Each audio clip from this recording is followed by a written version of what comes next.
Salut à tous, j'espère que vous allez bien. Aujourd'hui, on se retrouve pour une nouvelle série de vidéos pour vous partager nos meilleures anecdotes de cast. Et je dis no parce que je ne serai pas toute seule pour cette vidéo. Je me disais que partager mes anecdotes comme ça toute seule, ce serait pas forcément intéressant. Alors du coup, j'ai fait appel à un collègue et ami qui va se présenter tout de suite. Donc du coup je me présente, moi je m'appelle Alan, j'ai 22 ans, je suis cast member à Disneyland Paris sur l'attraction Autopia et je viens vous raconter mes petites anecdotes que j'ai eues en tant que cast member depuis mon arrivée sur le parc. Merci Alan d'avoir accepté de faire cette vidéo avec moi, alors que ces anecdotes soient drôles, touchantes, gênantes, que ce soit des anecdotes où on a eu peur ou simplement quelque chose qui nous a marqué. Allez, c'est parti. C'est parti. Je me connecte avec toi Alan, comme ça je t'entends quand même, ce sera mieux. À toi l'honneur. Du coup moi je crois que je vais commencer par ma petite anecdote drôle, je crois que les gens ont besoin de rigoler, et moi aussi d'ailleurs. Donc du coup en fait c'était... j'ai travaillé durant l'été 2019 comme cast member sur l'attraction Buzz Lightyear Laser Blast. Et Léa, tu vas te reconnaître dans cette vidéo directement. C'est une de mes collègues qui était avec moi justement quand on a eu cette situation-là. Et en fait, j'étais à la console de débarquement sur l'attraction et il y a un petit espagnol en fait, donc du coup on fait signe aux personnes de descendre, etc. Et on leur dit, voilà, descendez sur la droite parce que si ils descendaient sur la gauche, en fait, on a des tapis d'intrusion à Buzz. Des tapis d'intrusion, c'est quoi? C'est que dès qu'il y a une pression sur le tapis, l'attraction se met en sécurité et s'arrête. Et donc du coup, les gens doivent obligatoirement descendre sur la droite, pas à gauche. Les parents descendent, mais pas le petit. Et le petit, il comprend pas, il regarde comme ça, il fait « je dois sauter gauche, tout ». Et en fait, le petit, en fait, non seulement il saute à gauche, mais il ne saute pas à gauche. Il tombe à gauche. Mais quand je vous dis il tombe à gauche, c'est qu'il tombe la tête la première. Donc, là, c'est la partie flippante de l'histoire. Ok, la partie drôle, elle viendra après. Donc, moi, je suis tranquillement à ma console. Je vois le petit tomber. J'attends même pas qu'il ait touché le tapis d'intrusion pour que l'attraction s'arrête. Je saute directement sur mon bouton d'arrêt. Mais genre, je l'éclate. Je donne un coup de poing dedans et tout, tellement j'avais peur. Et en fait, à Buzz, quand on a un arrêt comme ça, donc une personne, par exemple, qui tombe, etc., qu'on arrête nous-mêmes l'attraction, on a un petit spiel qui se met en route. Attention, ranger de l'espace, vos croiseurs spatiaux étaient arrêtés, etc. Et ils le mettent en anglais aussi. Donc, d'abord le spiel en français, puis le spiel en anglais. Puis après, il y a un petit blanc et la musique revient dans l'attraction. Les deux spiels se mettent en route. Le spiel en anglais se termine. Et là, on entend un tout petit blanc. Et sorti de deux véhicules, on entend juste un gosse commencer à chialer en mode... Ma collègue et moi, on a fait l'erreur de se regarder en fait. Parce que... on s'est regardé, on a éclaté de rire. Genre moi, je me suis caché derrière ma console, je me souviens, j'avais honte. Parce qu'il y avait les parents, il y avait les autres visiteurs qui nous regardaient. Et nous, on était morts de rire parce qu'un petit s'était crotté, mais de manière lamentable devant nous. Et donc du coup, je crois que c'est le plus gros fou rire que j'ai jamais eu, parce qu'après, du coup, il fallait redémarrer l'attraction et il fallait rester sérieux. Va-t'en, toi, rester sérieux quand ta collègue qui te regarde juste en face, qui est morte de rire, qui en peut plus, et que toi, tu n'en peux plus avec. Donc ouais, cette anecdote, elle est un peu divisée entre une anecdote un peu flippante, la partie où il se casse la figure, parce que franchement, quand tu vois un petit tomber la tête la première et que les jambes se coincent entre deux véhicules, tu te dis putain, il va nous arriver un truc, il va y avoir un accident et tout. Pas du tout. Mais quand tu entends le petit commencer à chialer, je sais, c'est pas bien, je devrais me frapper et tout. Mais quand tu vois ta collègue qui commence à éclater de rire, que toi t'es tout sérieux de base, tu te retournes vers ta collègue qui elle est morte de rire, elle se cache dans la terre-com pour éviter qu'on la voie, t'es obligé de craquer. Je suis désolé, t'es obligé. Tu peux avoir le plus grand sang-froid de la planète, t'es obligé de craquer. C'est comme ça, c'est tout. Ah, le mec qui s'intéresse vraiment à la sécurité de ses guests. Oh là là, quel cast-member exemplaire. Ceci dit, le petit va bien, il n'est pas handicapé, il n'a pas été blessé, que dalle. Justement, il a couru vers ses parents, il rigolait après. Alors super, je lui demande de me raconter une anecdote drôle et de raconter une anecdote qui lui a fait peur. Et il me sort le tout en un, c'est bien, il en fait toujours qu'à sa tête. Il y a des choses qui ne changeront jamais. Non, c'est pas grave. Mais pauvre petit, il a dû aussi se faire une belle frayeur sur le coup. À moi du coup, une anecdote drôle. J'en ai beaucoup. Je vais en prendre une que j'ai hésité à les mettre dans la situation gênante aussi. Mais en vrai, ça peut aussi être drôle. J'étais en photologue à ce moment-là avec Pluto. Vous savez, à l'époque, Line Bertie. Et du coup, j'avais appris à dire il vous faut une réservation pour la photo avec Pluto, avec l'application Line Bertie, blablabla, dans à peu près toutes les langues que vous pouvez imaginer. Peut-être pas toutes, j'abuse. Là, il y a une famille italienne qui est arrivée. La maman vient me voir, et du coup, je commence à lui expliquer en italien qu'il faut une réservation pour aller faire la photo avec Pluto, qu'elle ne peut pas y aller comme ça. Et là, elle me regarde, et elle fait « Reservati !» Et elle commence à me débiter un speech en italien pendant au moins, mais je vous jure, ça a duré au moins 15 minutes, le truc. Elle n'arrêtait pas. Elle me parlait, elle me parlait, elle me parlait. Sauf que je ne comprenais rien. Mais elle pensait que je parlais italien. Alors au début, j'ai essayé de l'arrêter. J'ai essayé de lui dire non, je parle pas italien. Mais elle m'a pas écouté et elle a continué à me parler, à me parler, à me parler. Du coup, je savais tellement pas quoi faire que j'étais là.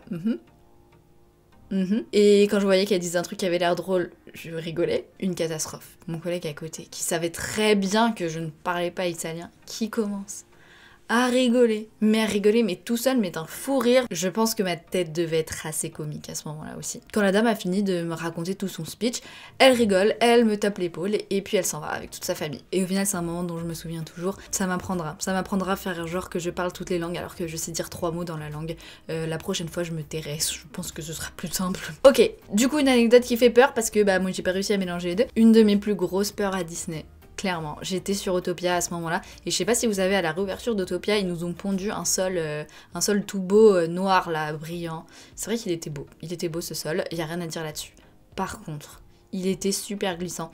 Dès qu'il pleuvait un tout petit peu, ça glissait mais comme une patinoire, le truc, ce qui fait qu'on était obligé de fermer l'attraction au moindre goutte de pluie parce que c'était beaucoup trop dangereux de laisser les guests sous la pluie avec un sol glissant pareil. Du coup, ce jour-là, il s'est mis à pleuvoir beaucoup, ça glissait énormément. Du coup, on a eu pour ordre de fermer l'attraction.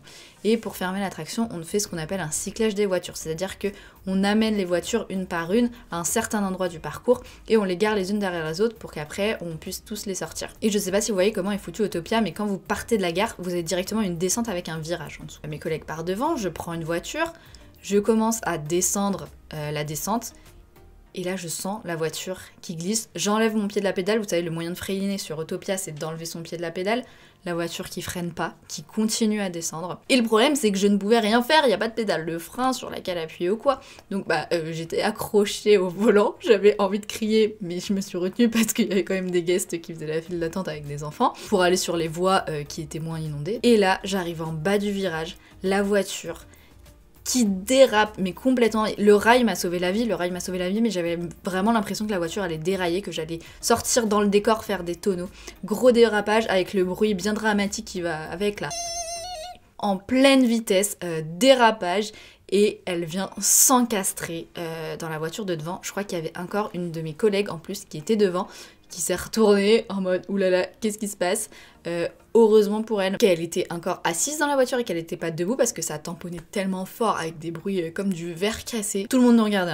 Clairement, tout le monde nous regardait, la honte aussi. On passe notre temps à courir après les gens sur Autopia pour leur dire d'arrêter de tamponner les voitures de devant, mais finalement, on n'est pas mieux. J'ai vu ma fille défiler. Non, je suis absolument pas dans l'excès comme si, mais... En tout cas, j'ai vraiment flippé ce jour-là. Et du coup, ce sol qu'ils avaient mis si longtemps à faire, on l'a fait enlever. On l'a fait enlever au début dans les virages et les descentes, et puis on l'a fait enlever partout. Maintenant, il y en a plus. C'était beau, mais franchement, c'était pas du tout sécure. Je te redonne la parole, petit Alan. Moi, je crois que je vais poursuivre avec une petite anecdote touchante. C'était toujours à Buzz. Ce jour-là, c'est moi en fait qui me chargeais de l'embarquement des personnes en situation de handicap. Et il y a un petit qui s'appelle Noah d'ailleurs, qui était venu déjà une paire de fois à l'attraction. Du coup, je l'ai reconnu. Je fais je t'ai déjà vu et tout. Il fait ouais, mais j'ai encore jamais réussi à faire 999, donc le score maximum sur l'attraction. Donc il fait l'attraction, etc. Je le fais embarquer. Tout se passe bien. Je me fais remplacer, donc du coup je me fais bumper, je me fais remplacer pour passer au poste suivant, qui était à l'entrée de l'attraction. Et en fait, un de mes team leaders, donc un de mes chefs d'équipe, me dit « Ah, tu peux faire un challenge intergalactique ». Le challenge intergalactique, c'était le Graal pour tout cast member. Franchement, quand ton team leader te disait « Tu peux faire un challenge intergalactique », c'était génial. Donc du coup, je pars en challenge, et là, je le vois sortir de l'attraction. Parce que c'est nous en fait qui choisissons les guests. Qui choisissons les personnes avec qui on va faire le challenge, donc qui vont nous défier dans l'attraction. Du coup, on va voir le petit. Et je lui dis, t'as fait combien aujourd'hui? Ouais, j'ai pas fait 1 million, je suis déçu. Je fais, tu sais quoi, on va rattraper ça. Je lui dis, je lui explique le principe, voilà. Donc tu vas me défier à l'attraction. Tu vas me défier dans l'attraction, je vais venir avec toi. Tu auras ton pistolet, j'aurai le mien. Et on va s'installer dans ma véhicule. Et on verra qui va gagner. On embarque. On commence à tirer les cibles, je lui donne des petits conseils, voilà, vise bien les cibles en forme de losange, surtout en forme de triangle aussi, parce que c'est celle-là les meilleures. Vise les 2 cibles cachées, surtout, il connaissait déjà le principe, donc sur ce coup-là, il a géré le petit. L'attraction s'arrête, donc du coup, on peut continuer à tirer sur les cibles. Je fais vas-y, bombarde. Je fais le score maximal, et on arrive dans la scène finale, donc avec le duel entre Buzz et Zurg. Et là, l'attraction s'arrête à nouveau, mais elle s'arrête pile en face de la petite cible cachée. Je dis vas-y, encore. Et là, il claque son premier million. C'est pas compliqué, on a commencé à gueuler, mais Moi j'étais en costume, hein, j'étais en tenue de travail et tout. On a commencé à gueuler dans toute l'attraction, les gens nous regardaient bizarre. On faisait tourner le véhicule sur nous-mêmes tout en gueulant comme ça. Le petit venait de taper son premier million, donc il était bien sûr au bout de sa vie, il n'en pouvait plus. Je lui donne son petit badge héros intergalactique. C'est pas tout. T'as eu un cadeau, maintenant t'en auras un autre. Il fait ah bon, c'est quoi? Bah je lui dis tu peux choisir entre un souvenir, par exemple un porte-clés, ou alors un truc à manger ou à boire si t'as envie. Par exemple une gaufre. Et il revient quelques minutes après en montrant son porte-clés. Eh, regardez, je me suis pris celui-là et tout. Il me dit excusez-moi, mais en fait j'ai un carnet d'autographes. Et donc avec toutes ces autographes Mickey, Dago, etc. Et là il me dit, mais je m'attendais pas du tout à ça, il me dit est-ce que vous pouvez signer dans mon carnet d'autographes? Tu te dis pas un jour je vais signer un autographe à un gamin en fait. Et surtout qu'on te demande de signer dans un livre où il y a Mickey, Donald, Nago, Minnie, etc. qui ont signé. Donc pour toi tu vois, c'est un truc assez bizarre. Je signe bien sûr et je lui mets un petit mot. Félicitations Noah, nous te remercions de ta visite et nous t'attendons avec impatience pour de nouvelles missions à Buzz Lightyear Laser Blast, un petit truc du genre. Et là il me dit est-ce que je peux faire une petite photo avec vous? Je fais avec plaisir. Donc du coup on fait d'autres petites photos. Quand tu vis des petites situations comme avec ce petit Noah, tu te dis mais qu'est-ce que j'ai de la chance en fait. Je suis grave jalouse. Moi aussi j'aimerais avoir mon autographe à côté de Mickey et Minnie dans mes hauts. Bon moi du coup mon anecdote touchante, j'étais à ce moment-là à Stitch Live. Donc dans les studios. Et en fait à Disney on reçoit très régulièrement des enfants qui viennent pour leur dernier vœu. En fait c'est leur dernière volonté, c'est des enfants qui sont atteints de pathologies très graves, qui risquent de décéder dans les semaines, les mois à venir, et qui du coup choisissent comme dernier vœu de venir à Disneyland Paris. Et on a un petit code pour reconnaître ces enfants. Et du coup on a pour consigne, ces enfants quand on les voit, on doit vraiment les considérer comme des princes, on va pas leur demander de carte de priorité quoi. C'est évident qu'ils passent en priorité dans les attractions.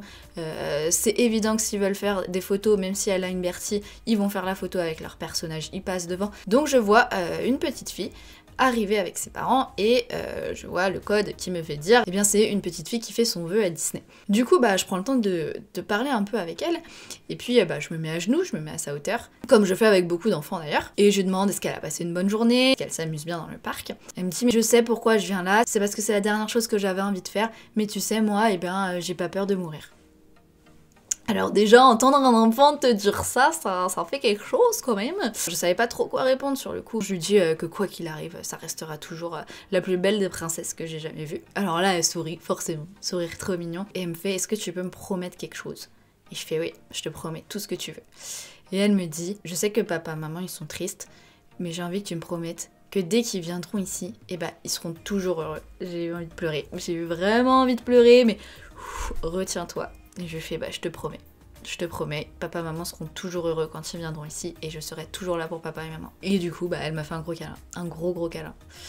Et puis voilà quoi. Je sais pas ce qu'est devenue cette petite fille aujourd'hui. Mais papa, maman, si vous vous reconnaissez et qu'un jour vous voyez cette vidéo, s'il vous plaît, ne me faites pas mentir et si un jour vous revenez à Disney, soyez heureux. Bon, après tout ça, je relaisse la parole à mon camarade. Allez, c'est parti pour l'anecdote gênante maintenant. Parce que oui, il nous arrive des situations gênantes à Disney. Donc du coup, je suis à l'attraction Orbitron, parce que je suis formé aussi sur l'attraction Orbitron. Donc je travaille sur Buzz, Orbitron, Autopia et Nautilus. Je fais sortir les guests, donc du coup, le tour de l'attraction était terminé. Donc du coup, je leur indique la sortie, par ici la sortie. Je me poste au niveau de la barrière de sortie, et là, il y a une dame... Je la vois, elle est bizarre, et en fait, dans sa main, elle tient un sac à vomi. Et là, je me suis dit, non, pas devant moi, pas devant moi, pas devant moi. Et là, en fait, elle a dit « Monsieur, faut que je fasse quelque chose, mais c'est vraiment urgent. C'est vraiment très urgent et il faut que je le fasse. » Donc je fais « Allez-y. » Et là, elle m'a vomi à la gueule. Elle m'a pas vomi dessus. Elle a vomi dans son sac, mais juste devant. Elle était à 10 cm de moi. Et moi, je suis là. J'essaye de regarder mon câble, je suis là comme ça. J'ai un petit rire parce que forcément, la manière dont elle me l'a annoncé, franchement, je m'attendais pas du tout à ça déjà. Le vomi et moi. Et après, elle relève la tête, elle me regarde, elle sourit et elle se casse. Une personne se met à vomir juste devant toi, tu essayes de garder ton calme et surtout de ne pas vomir avec, voilà. Parce que moi, j'ai l'estomac très fragile et quand je vois quelqu'un vomir, je suis obligé de le suivre en fait, par solidarité, voilà. C'est dégoûtant. Je vais partir sur un truc dans le même genre. J'étais encore à Stitch et il y a un monsieur qui vient me voir et qui me pose la fameuse question, où sont les toilettes ? Et les toilettes les plus proches sont dans Studio 1, le gros bâtiment central des studios par lequel vous rentrez. Et il y a une porte de sortie sur la gauche du bâtiment. Il y a les toilettes juste derrière et les salles de spectacle jusqu'à Stitch. Depuis Stitch, on voit cette porte avec cette entrée. Et à cette époque-là, il y avait une énorme affiche pour le film Mulan qui allait sortir. Qui n'est jamais sorti, mais bon. À cette époque-là, il y avait l'affiche pour Mulan. Et du coup, je lui dis, les toilettes sont juste en dessous Mulan. En me disant, il va voir la porte, voilà. Il va comprendre qu'il faut prendre la porte et puis qu'il y a les toilettes qui sont derrière. Donc je le vois s'éloigner. Je fais mes petites affaires. Et là, je le vois s'arrêter. Regarder Mulan et faire pipi sous Mulan. Littéralement, pipi sous Mulan. Pas dans les toilettes, derrière la porte, derrière l'affiche de Mulan, non. Sous Mulan, dehors. Alors, je savais pas quoi faire. J'avoue que sur le coup, j'étais un peu... Est-ce que je dois lui courir après? Sauf que je n'avais pas le droit de quitter ma position. Mais j'avoue que c'était un peu gênant. Allez, dernière anecdote chacun, une anecdote aléatoire, quelque chose qui nous a marqué ou simplement qu'on a envie de vous partager. C'est parti. Non, petite anecdote bonus comme ça. Ouais, je crois que je vais parler de ma tradition. Si vous avez checké les autres vidéos de Laurine, Laurine vous a expliqué ce que c'était la tradition. Et c'est surtout la journée où on te donne ton name tag. À la suite du premier confinement, la magie n'existe pas sans vous, avec le petit pins d'ancienneté qui fait plaisir juste ici. Parce que quand tu reçois ton name tag, ça te fait forcément quelque chose. Parce que c'est forcément quelque chose qui va te dire, ça y est, tu es cast member, tu travailles à Disneyland Paris. J'ai commencé à vouloir bosser à Disney le jour où je suis venu la première fois sur le parc. J'étais avec mes parents, c'était pour mon anniversaire, et c'était avec mes cousins cousines. Je suis arrivé devant le château, et j'ai dit, papa, maman, je travaillais ici plus tard. On peut dire que mon rêve s'est réalisé. La première fois que j'ai mis mon name tag, en fait, c'est bien sûr... en coulisses quand tu te changes, etc. dans ton vestiaire. Et quand tu arrives devant le miroir, tu te vois en costume. Et en fait, c'est tout simplement quand tu vas venir clipser le name tag sur ton costume. Et tu te regardes dans le miroir et là tu te dis, ça y est, je suis cast member. Ta première sortie on stage avec ton name tag et ton costume, tu t'en souviens, quoi qu'il arrive. Voilà, c'est des petites anecdotes comme ça, mais... c'est des trucs qui marquent. Du coup, moi, en anecdotes diverses, j'ai envie de parler des costumes aussi. C'est encore un truc qui va me mettre dans l'embarras, mais au moins ça m'éviterait que ce soit quelqu'un d'autre qui le raconte. En fait, quand je suis arrivée sur Disco, je suis arrivée avec la réouverture d'Autopia et donc l'arrivée aussi des nouveaux costumes à Disco. Mais moi, en gros, j'avais l'habitude dans les costumes de prendre la plus petite taille de pantalon. Il y a une taille qui correspond au tour de taille et une taille qui correspond à la longueur des jambes. J'ai des toutes petites jambes, donc moi, il me fallait longueur 0, voire 1, et je faisais un petit tourlet. Sauf qu'avec ces nouveaux costumes, il n'y avait pas encore de longueur 0, ça commençait à longueur 2. Mon pantalon était trop grand, ça faisait moche, j'étais obligée de faire des ourlets de ouf. Et c'est pas tout, le manteau. Le manteau à Disco, les grosses parkas qu'on a en hiver, je pense que vous le voyez, nos gros manteaux bleus là. Eh bien, ça me faisait la longueur d'une robe. Donc le pantalon trop grand, le manteau trop grand, Disney style, pas du tout en fait. J'essayais d'arranger, de remonter un peu le manteau, que ça me fasse moins une robe. Sauf que tous mes collègues, mais tous, hein, sans exception, même quand je suis arrivée, je vous jure qu'au bout d'une semaine, tout le monde me connaissait, pas parce qu'on avait parlé, simplement parce que j'avais mon manteau trop grand et qu'on aurait dit une robe et que tout le monde se foutait de moi. J'ai l'habitude, je suis tellement petite que les remarques sur ma taille, ça me passe au-dessus. Je ne sais pas pourquoi j'avais envie de vous parler de ça, mais j'avais envie, donc voilà. Je vous dis toujours que Disney c'est magique, mais voilà la vérité. Je me fais bolos par le costuming. Donc voilà, j'espère que on réussit quand même à vous divertir malgré la fermeture du parc. Laurine en est un parfait exemple avec sa chaîne YouTube, et d'ailleurs c'est très très bien qu'elle y ait pensé. Line de feu Laurine, line de feu. Line de feu, check ça. En tout cas, encore une fois, merci Alan pour avoir accepté cette invitation. Si vous voulez, vous pouvez le retrouver sur son Instagram. J'espère que la vidéo vous a plu. N'hésitez pas à lâcher un petit pouce, un petit commentaire, à vous abonner, à activer la cloche, à partager. Je vous fais des gros bisous, cœur sur vous, et n'oubliez pas, ne laissez personne vous faire croire que vos rêves sont trop grands. N'oubliez pas, la magie existe. Et à bientôt pour une nouvelle vidéo.